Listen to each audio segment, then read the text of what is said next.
পাকিস্তানি সেনাবাহিনী ওই সরোয়ার্দী উদ্যানে আত্মসমর্পণ করে তাদের অত্যাচার নির্যাতনের স্বীকৃতি দিয়ে বাংলাদেশের মানুষের কাছে ভুলের স্বীকৃতি দিয়ে আত্মসমর্পণ করেছিল। কিন্তু দুঃখজনক হলো দিল্লির আধিপত্যবাদী ষড়যন্ত্রের কারণে এই স্বাধীনতা যে বাঙালির স্বাধীনতা নয়, এই স্বাধীনতা যে আমাদেরকে তারা দেয় নাই, তার প্রমাণ সেই দিন প্রথম দিনে বিজয়ের দিনে দিয়েছে।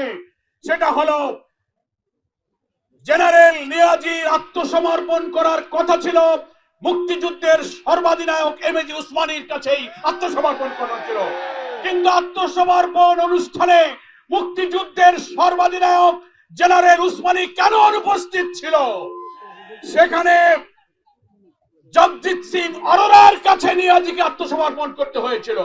তার অর্থ পাকিস্তানি সৈন্যরা ভারতের কাছে আত্মসমর্পণ করেছে, মুক্তিযোদ্ধাদের কাছে নয়।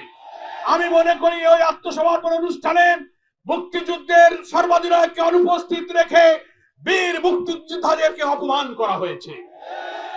প্রকৃতপক্ষে ভারত 1965 সালে পাকিস্তানের কাছে পরাজয়ের প্রতিশোধ নেওয়ার জন্য স্বাধীনতা যুদ্ধে তারা আমাদের পেছনে এসে দাঁড়িয়েছিল।